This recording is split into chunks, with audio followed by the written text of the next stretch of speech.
Hola a todos, bienvenidos a Era Sapiente Student. En este canal nos sumergimos en los mitos históricos de este mundo donde vivimos. Hola a todos, bienvenidos a Era Sapiente Student.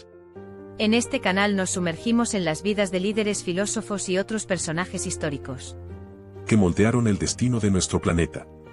Hoy exploramos la vida y el legado y sus frases emblemáticas de estos visionarios y desentrañamos los momentos clave de sus vidas, que transformaron la manera en que percibimos el mundo. No te pierdas la oportunidad hoy de descubrir las historias fascinantes detrás de estos personajes históricos y cómo sus palabras resonaron a lo largo del tiempo. Hoy hablaremos del legado duradero de Winston Churchill, que se adelantó a su tiempo. Soy Winston Leonard Spencer Churchill. Nací el 30 de noviembre de 1874 en el Palacio de Blenheim, Oxfordshire, una de las más grandes propiedades aristocráticas de Inglaterra. Fui el hijo de Lord Randolph Churchill y de mi madre, Jenny Jerome, una mujer estadounidense con una enorme personalidad.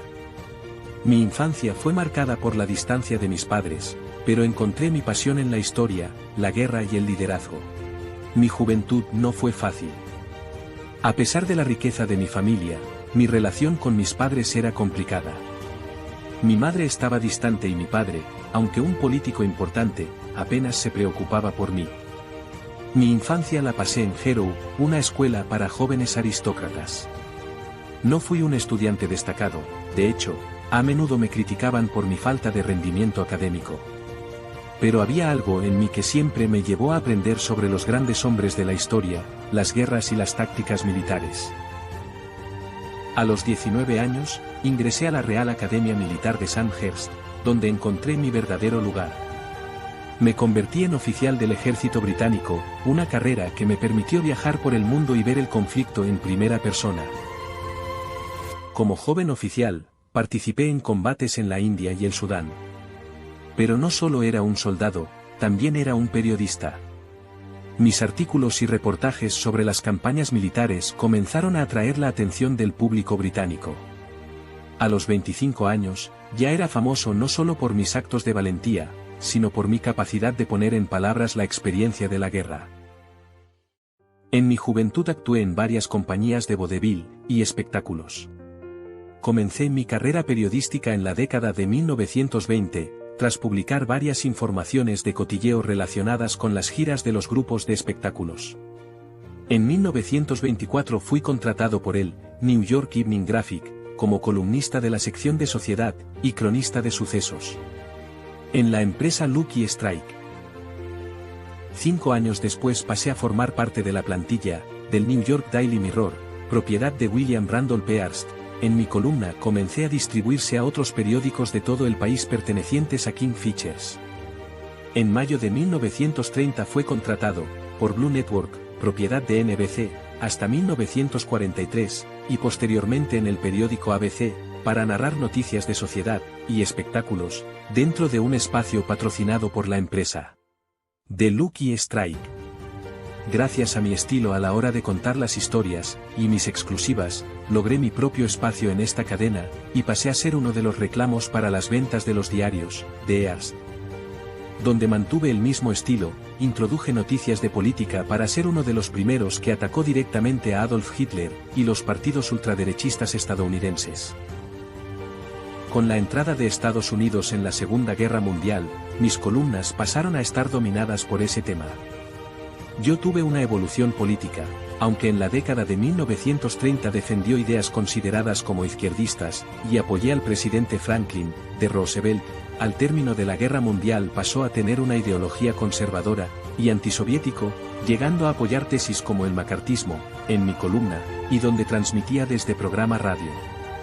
El programa de radio pasó a ser retransmitido de forma simultánea para televisión en 1955 por la ABC.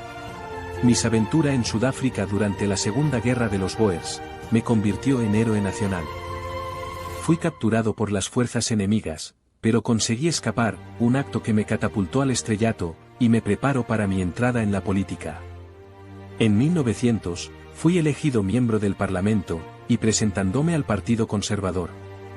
Aunque al principio me consideraban joven e impulsivo, rápidamente me gané una reputación por mi habilidad oratoria, y por mi pasión por las reformas sociales y la defensa militar. Mi vida fue una larga batalla, no solo en la guerra, sino también en la política, y en la vida misma.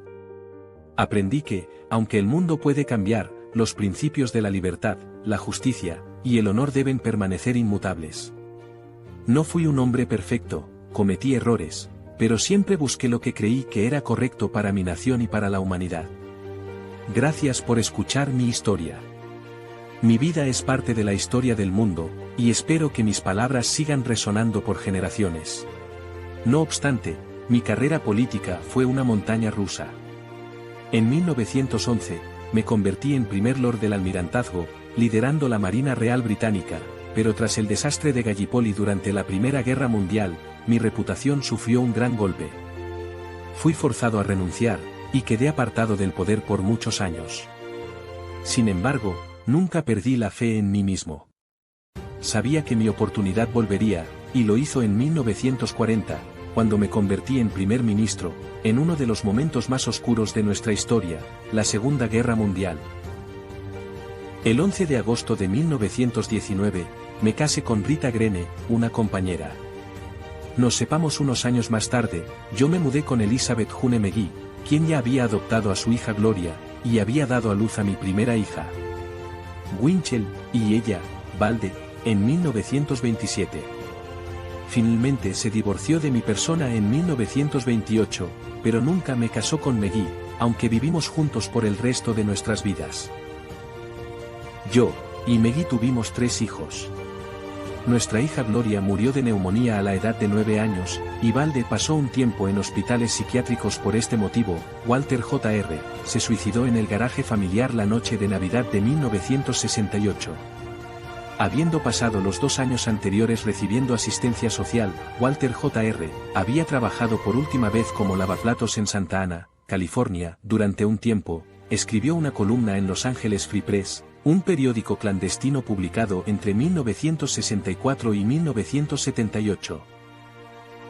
En 1900, fui elegido miembro del Parlamento, representando al Partido Conservador.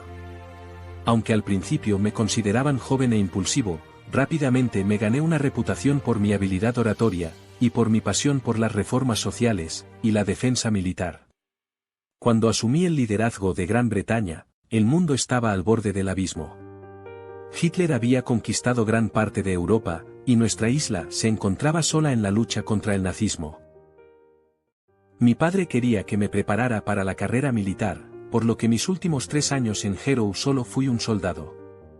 Después de 2 intentos fallidos de ser admitido en la Real Academia Militar de Sandhurst, lo logré en el tercer intento. En septiembre de 1893 fui aceptado como cadete en la caballería. Mi padre murió en enero de 1895, poco después de que yo terminara mi estancia en Sandhurst. En febrero de 1895, se me concedió como segundo teniente en el 4º Regimiento de Húsares de la Reina del Ejército Británico, con base en Aldershot. Ansioso por presenciar a la acción militar, usé mi influencia de mi madre para que me enviaran a la zona de guerra.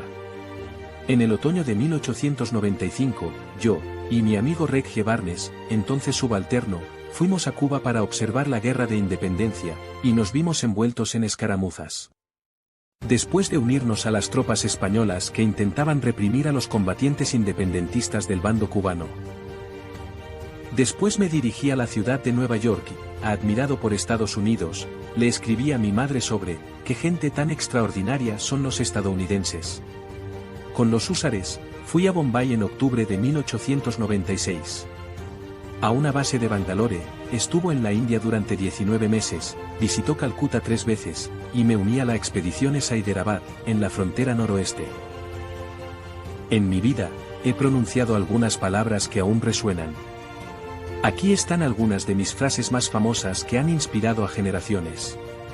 El éxito es ir de fracaso en fracaso sin perder el entusiasmo. Nunca desperdicies una buena crisis. El coraje es lo que se necesita para ponerse de pie y hablar, pero también es lo que se necesita para sentarse y escuchar. La historia será amable conmigo, porque tengo la intención de escribirla. Una mentira da la vuelta al mundo antes de que la verdad tenga oportunidad de ponerse los pantalones. Estas frases no son solo palabras, son el reflejo de mis creencias más profundas. Haz descubriendo algunos de los mitos de los orígenes de la humanidad desde el principio, más importantes en el pensamiento de estos pueblos de la humanidad en sus distintas etapas de la humanidad. Únete a nosotros a Era Sapiente Student, donde la historia cobra vida. Suscríbete, y toca la campanita. Prepárate para un viaje por la historia única a través de las eras y describe cómo estos hombres, y mujeres, que cambiaron la forma, y el pensamiento de cómo vemos este mundo donde vivimos.